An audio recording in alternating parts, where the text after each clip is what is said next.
Introducing the Champion's Mindset, the podcast that gives your inner game a serious upgrade.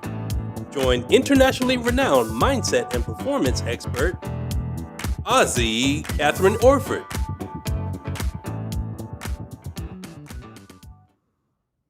Hi there, everyone, and welcome. Welcome back if you watched the podcast before. If this is your first one, oh my goodness, you are in for a treat. And if you're a return person, you're in for a treat. Today's guest is the definition of powerhouse. LaSonjia, or also known as LJ, LaSonjia Jack is a dynamic leader, executive coach, keynote speaker, philanthropist, sports team owner. I don't think she ever sleeps. And the proud NFL mum of her oldest son. And her journey is nothing short of extraordinary. After climbing the corporate ladder with brands like Microsoft, T-Mobile, and Cox Communications, she reinvented herself to help others unlock their full potential through the LJ way. Her philosophy for living, leading, and achieving at the highest level. But LJ doesn't just talk about building legacies, she lives it. So in 2023, she and her son Myles made history as the first Black majority owners of a professional hockey team, the Allen Americans, while continuing to inspire change through scholarships, community initiatives, and breaking barriers in sports leadership. And if that wasn't enough, she's also the proud mum of another elite athlete. Her youngest son now plays basketball for Fort Valley State University. We're going to dive into the mindset, the resilience, the rituals it took for him to compete at that level, and how LJ balances being both a coach and a mum while guiding her family's ever-growing sports legacy. So buckle up, because today we're going to be talking mindset, leadership, representation, and the power of turning visions, your visions, into a reality with the one and the only LaSonjia Jack. Welcome, LaSonjia. Thank you so much, KATHRYN, for that wonderful introduction. I was like, wow, who is that person? The person who never sleeps. Exactly. That's what it sounded like to me. You're looking mighty fine for someone that never sleeps. Yeah, you know what? Got to take care of self. So I find a way, but excited to be here and excited to, share a little bit of my story. Awesome. So you have the LJ Way philosophy. The LJ Way is your signature philosophy for unlocking potential. What inspired you to create it? And what's the biggest transformation you've seen it create for others? Great question. Well, first of all, the LJ way was kind of started by my kids. We would ask them to, do things around the house or get your homework done or get ready for, their sports activity. And they would go, oh, wow, we got to do it the LJ way. So I said, well, as long as the LJ way is working, we're going to keep doing it, boys. So that's what inspired me to start it. My friends in the workplace call me LJ, and it's a term of endearment. And so when I thought about the LJ way, I said, what inspires me each day with all the things that are going on, being a mom, being a businesswoman, I call it a friend, a sister, a confidant. I need something that kind of resonates. So I write everything down and I start writing down different ways that I attack the world every day. So first of all, I wake up every day like it's Christmas. It's a Christmas present. And what I mean by that is we have stuff to do. Mm-hmm. You should be inspired to not only be better for yourself, but also inspire others to be better as well. So I took the concept of the LJ way and I used it as I mentored individuals that I worked with in my workplace. So if you start back at AT&T, T-Mobile, Cox Communications, in my mentoring of people, I start what I call using my LJ way formula. And with all the feedback that I was receiving was very positive. people stopped and took a look at their lives in a different way. And I use my real world examples to inspire them that it's not just you, it's me too, that have gone through certain situations or need to make a change. And by putting that all together, COVID happened. And I said, you know what? I'm going to go ahead and put it in a book. So I'm going to tell my story. So that's how the LJ Way was kind of formed.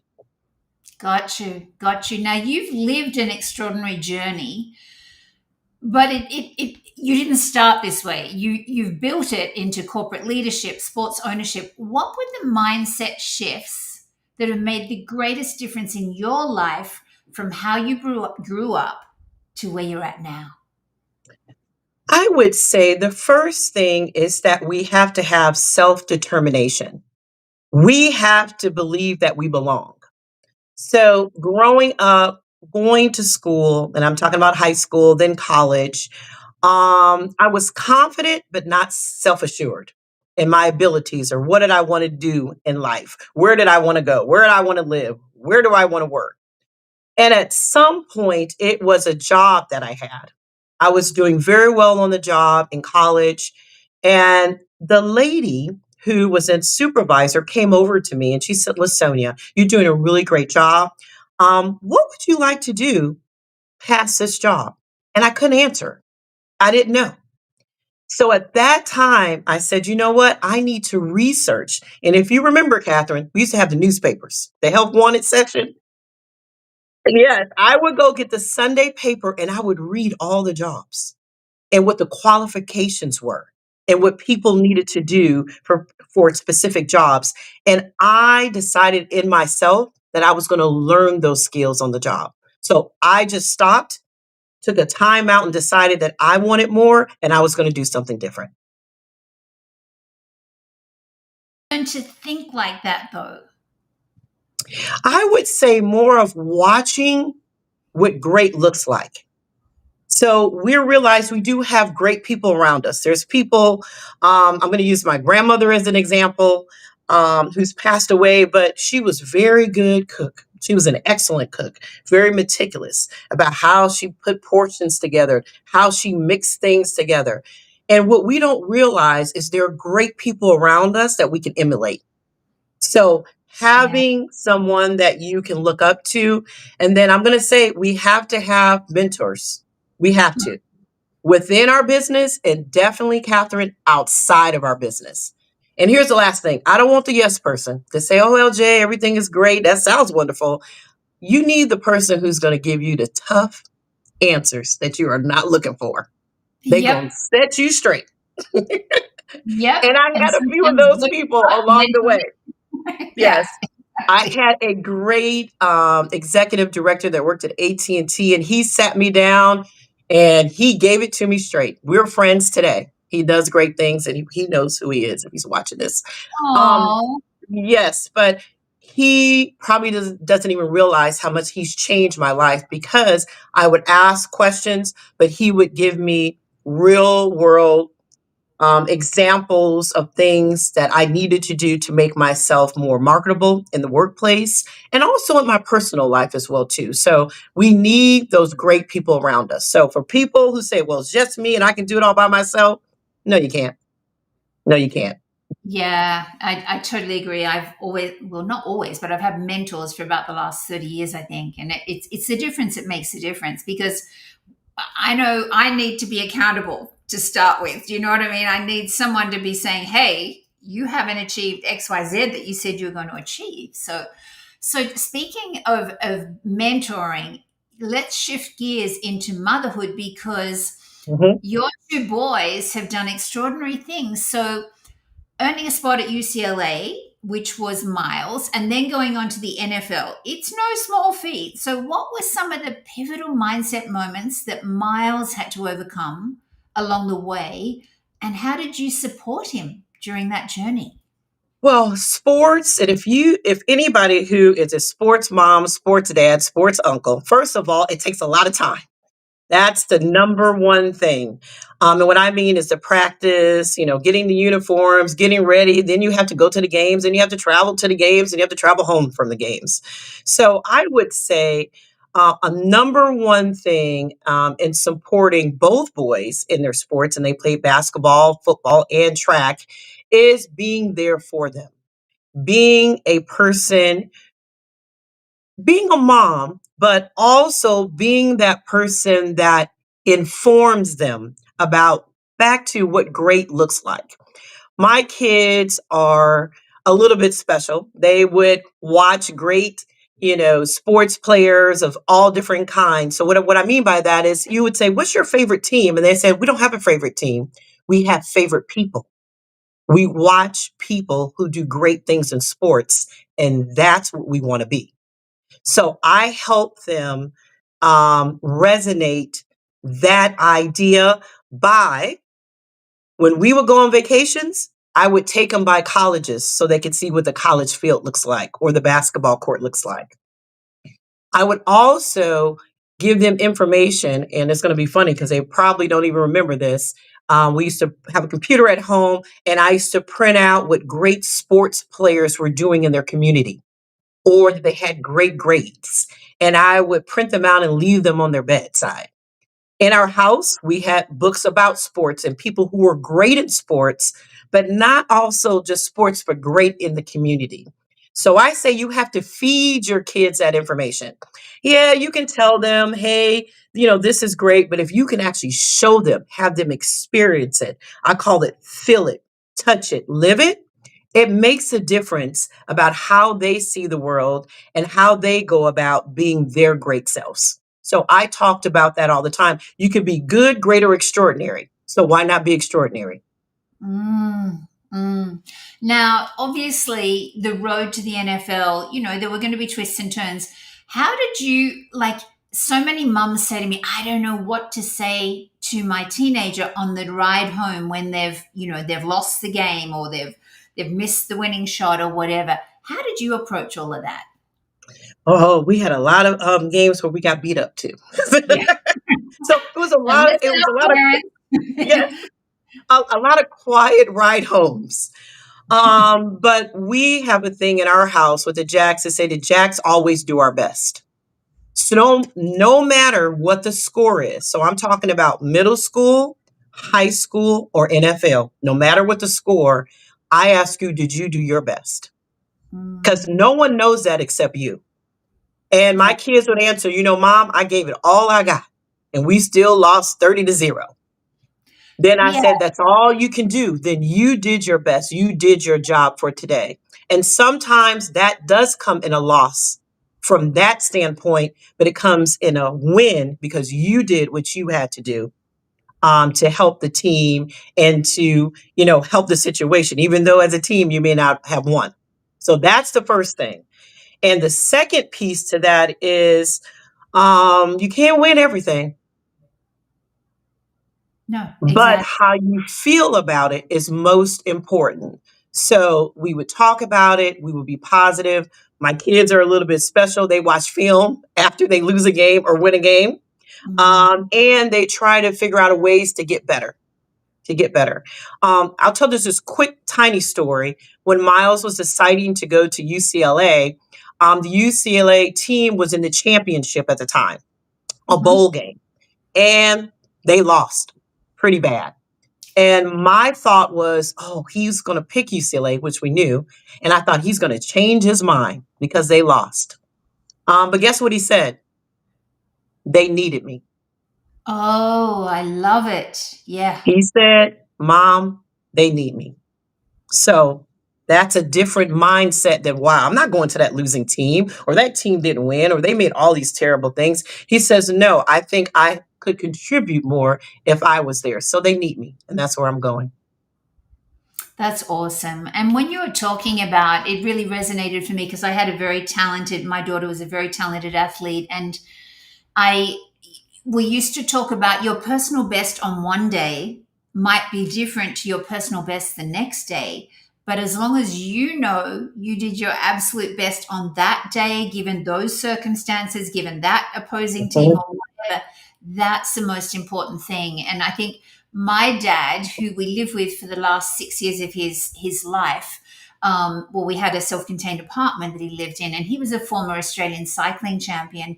And what he instilled in my daughter was the Orford family don't give up, right? See, and that's what we say. We say the Jacks, we just do our best. We Yeah. know we did our best. That's great. Yeah. That's outstanding.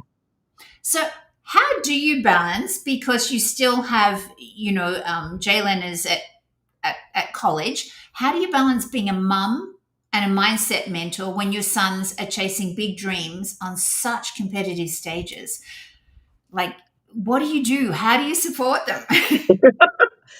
In every way, if you only knew. And what I mean by that is still, I'm a good cook, so they like my food. So I'm still cooking meals on a regular basis, teriyaki turkey burgers or whatever else they need. But now they're adult young men. So we've transitioned to what I call a work mommy relationship. So when they call me and say, LJ, I got something for you, I know we're talking about business. So I go into what I call a business mode. Or if they call me, say, Mommy, I need to put season to put on the salmon, then I know I'm kind of in mommy mode. So I kind of transition between the two. But most importantly is listening.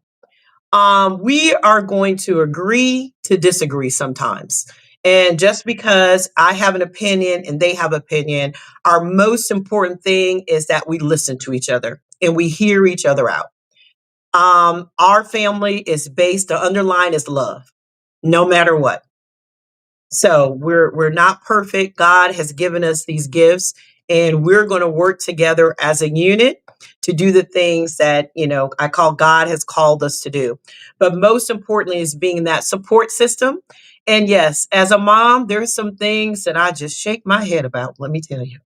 But I stay positive, I stay motivated, and I try to get them, to learn things on their own. They're pretty good about, guess what? This happened and I know you're going to be mad about it. And guess what I do? I zip my lip, I listen, and then I stay in mommy mode. And we talk about it and we work through it. And I let them know that tomorrow is going to be a better day. So we can get through this, we can get through anything. So just love them and love them till you can't love them no more. I think that's where some parents make the mistake if they think that they have to become the coach. And I did a whole episode on stay in your lane, parents. You are not their coach. Like, Mm-mm. you're there to love and support them and encourage them and pick them up when they fall. Yeah. So to every young athlete, what is one championship principle that guided your sons? What would it be? What's a little gem that you could encourage young athletes out there with? Don't ever stop. So let me explain that to you. My kids were the kids that pulled the local neighborhood kids together to play, football, pick up football or basketball in the backyard or down the street. And while other kids are, I'm going to say it, playing video games or just hanging out, they were working out. So Mm, at any given time, even today as young men, if they say, do you know where your kids are? My kids are in the gym. My kids love about health, about fitness, and it's not about working out. They'll call me and they say, "Oh yeah, I just spent time in the steam room today," or I just worked on my legs today. And what I mean by that is they never stop getting better. They didn't. mm, They always, even to this day, Myles has retired from the NFL, but he is still working out with his same regimen every mm. single day. They don't stop. And they haven't stopped watching what greatness look like. Because as they get older, there's new for these young athletes is you. Mm. We're ready, I should say, to watch you step into those shoes and take those leagues. There is a place for you in this world of sports. You have to believe it, get your body right, get your mind right, and lastly, the people who you're around. Make Oh, sure that you're around motivational people, people that challenge you to be your best and stay your best. So yeah. that's what I would say. And it's like I always say, don't practice something till you get it right. Practice it till you can't get it wrong. Right? Mm, Have that absolutely internal feeling that I've got this because I just keep practicing and practicing. I was coaching a Division One basketball team over in Wagner College on Staten Island yesterday on Zoom. I get to go work with them in 3 weeks' time in person, and we were talking about this. And I said to them, "Girls, how many shots do you take every day? Forget what the coach is telling you to do, but what do you do?" And actually, I was working with St. Augustine's varsity boys team last night back in Australia as well. I love working with Brad's teams. He's a former dual Olympian. And I said to the guys, "Do you know how many shots Steph Curry takes every single day?" And they were going, "Oh, 100." I said, "No, 500, all different types of shots every single day of his Mhm. life." And it's like, I don't think that a lot of teenage athletes that aspire to getting these college scholarships actually understand the work ethic that they're going to need. They're going to do Yes. not what their mates are doing on video games and hanging out at the mall or doing things like that. They've got to really make a commitment to themselves that this is the goal, this is the vision, this is where I'm headed. And as you said, surround themselves with like-minded young people that are on the same path, because that's what's going to keep them going. Yeah, and I tell a lot of parents, you can't want it more than they want it. Oh They no. have to decide in their hearts. I met plenty of parents. Oh, they need to do this, they need to do that, and they're getting frantic. I said, you can't want it more than they do. Yes. So you Yes. have to follow their lead. Make sure you have the resources, available for them, but they have to want it. They have to live it, breathe it, and be ready for it. And want it for them versus the parents living vicariously through their children because they didn't get the college scholarship, or they Correct. didn't do you know what I mean? They weren't opening five or whatever. And unfortunately, there are quite a few fathers in teams that my daughter's been in over the years, and I go, like, just let go and let your child enjoy the game and let them choose if they want to get more serious about it. Right. It's not, yeah, as parents, it's not our job Correct. to for our children to feel obligated to do something because we want them to do it. It's got to come from their heart. It's got to come from their passion. Yeah. Yes, absolutely. And I say, I get in trouble for this. Let your kids, when they're younger, play everything, and figure out what they love too. Because there's dads who want them to play basketball or play baseball, but I say let them play everything. My kids did a little baseball, track, football, and ended up with basketball and track and football and track. That's what they love. So, Yeah.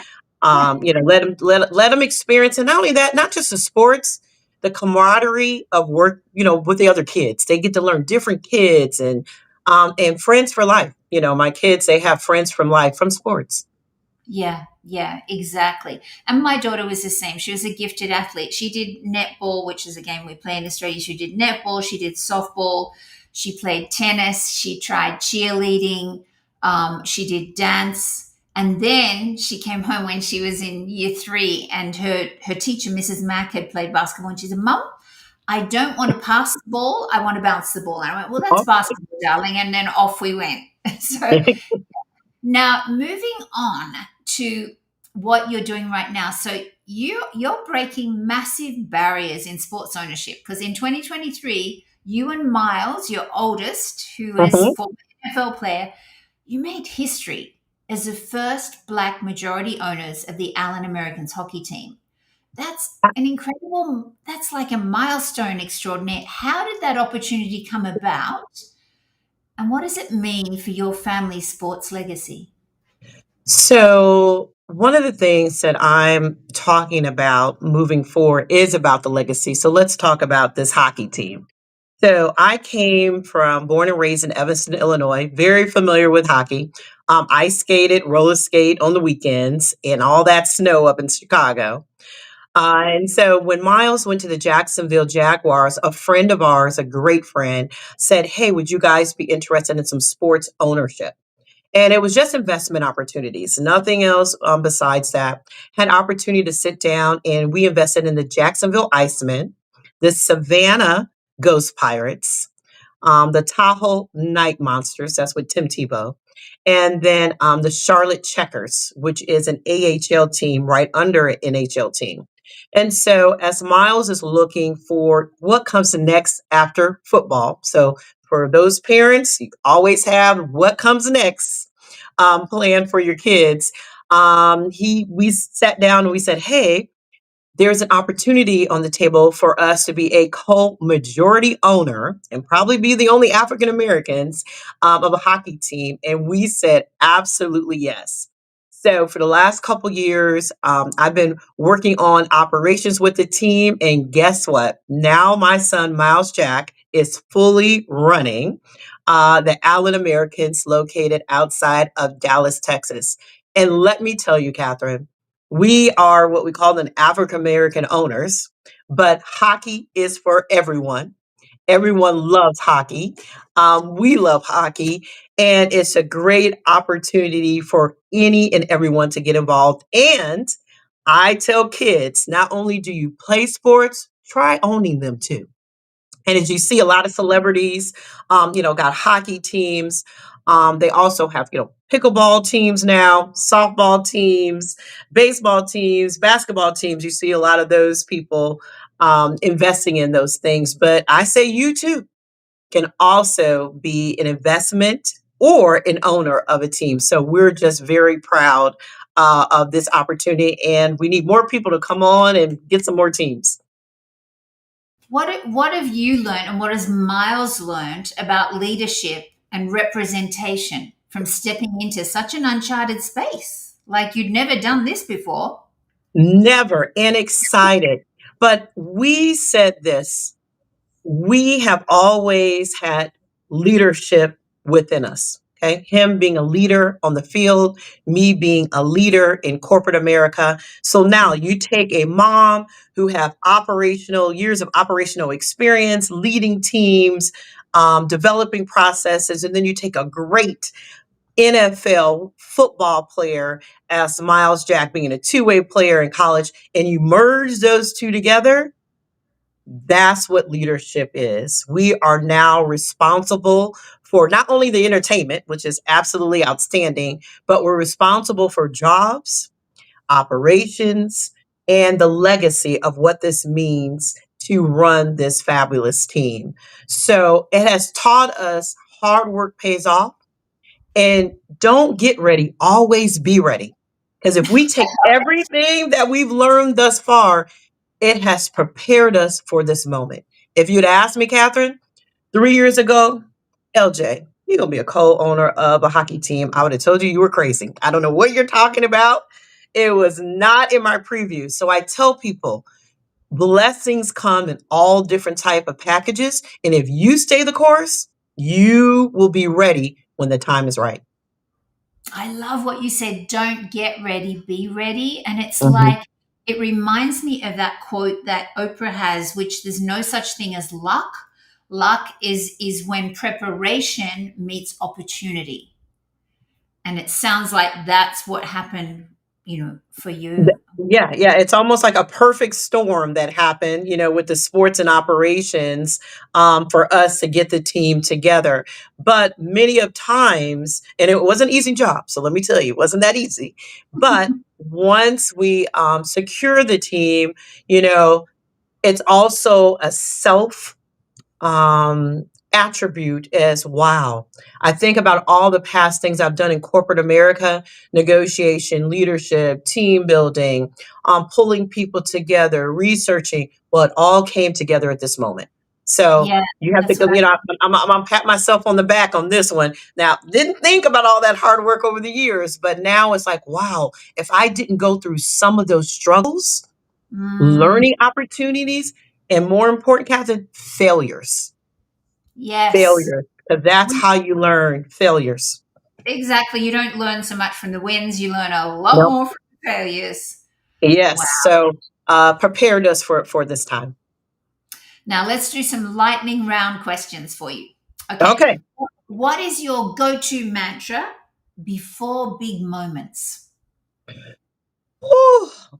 LJ, it's about to be Christmas time right now. That's what Oh, I say. Before I walk in there, yes, it's going to be Christmas. what about what's one non-negotiable habit that you believe separates champions from everybody else? Oh, you got to write stuff down. I am an advocate. Even in my book, I talk about pen and a paper, please. You have to get some notebooks and you have to stop writing stuff down. And you don't have to necessarily use a pen and paper. A lot of people use their computers and their phones. But in order for things to resonate, you have to start putting things down in structure. So that way you can focus on them.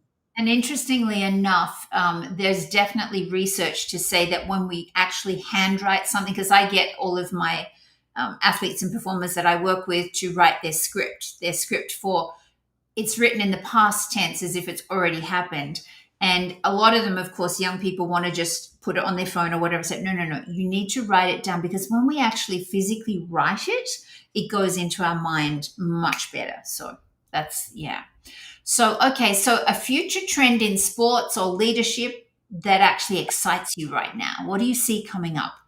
Oh, okay. So with hockey, next year is the Olympics. So if you know, 2 years ago, the Olympics was on TV. Well, starting next year, it's going to be all about hockey.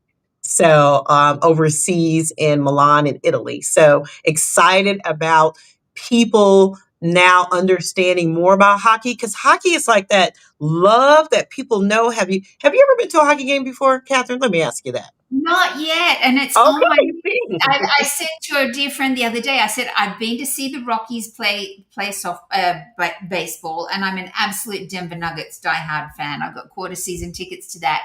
I've got to get to see the Avalanche because I haven't been yet. Okay, I so step I'm excited about that because it'll be everything hockey next year. So I'm excited. It will resonate more with people who haven't gone to a hockey game and want to go to a hockey game. So that's what I'm excited about next year. And I'm probably going to go overseas to see some games. Awesome, Mhm. awesome. Okay, now you have this hockey team, you have the LJ way, you coach people, you've got these two amazing sons, and then you decide you're actually going to write a children's book. Tell us Yes, about tell us about the Dream Builders Clubhouse. yes. So the LJ Way book was, stories, me growing up and things that have happened in my life. But the children's book is special because it talks about how to build a business. So I think it's important that at a young age that we should instill, and this is kind of the 7 to 10 year olds, about what it takes to build a business. So I have these great characters in this wonderful book and they're going to build a couple of really cool businesses. We talk about money. We talk about going to the bank and getting a debit card. We also talk about allowance. And we talk about the importance of teamwork and kids working together. So I am excited for this book to come out this year and give kids, I get an insight of some of the things that I used to do in my house around money. They thought it grew on trees for some reason, Catherine, but no, we have to earn that money. And where does it go? So I tell some great stories and some great fun, I would say, exercises for kids to do around money. Yes, it is November. Yes, it will be found on Amazon along with the LJ Way book.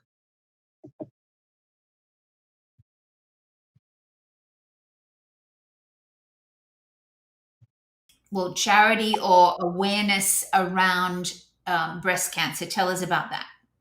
Yeah, absolutely. So over the last, I would say, 20 plus years, our family in particular has made sure that we stay focused on breast cancer. It resides on the maternal side of our family and on our paternal side of the family. So I had an opportunity to do my regular breast exam and did not get some very nice news that there was possibly some cells that could turn cancerous around breast cancer. And I decided that, wow, this was a pivotal moment in my life. something that I was not expecting from always doing regular checkups. But I also decided this is an opportunity for me now to be an advocate and speak out loudly to make sure that you go in and do your breast exams. Do them yourself, but make sure you make the appointments. And there's 3D imaging. That's how they caught it, because they can be able to see the differences over the 3D, the layers. And so I'm going to continue to make sure that I focus on educating people around the importance. Do not let it go. Our health is very important. And it's not just women, men as well too. So once I did my research, but I want to make sure that I stay focused on having that communication as I'm talking about my books and other things that are happening, that's an important part of my life. And I want other people to make sure that's an important part of their lives too. Regular health checks. Awesome. Powerhouse is probably not a strong enough word, to be perfectly honest, but I would probably call you a warrior goddess somehow. But so if people would like to learn more about LJ and the LJ way and the Dream Builders Clubhouse, where can they go?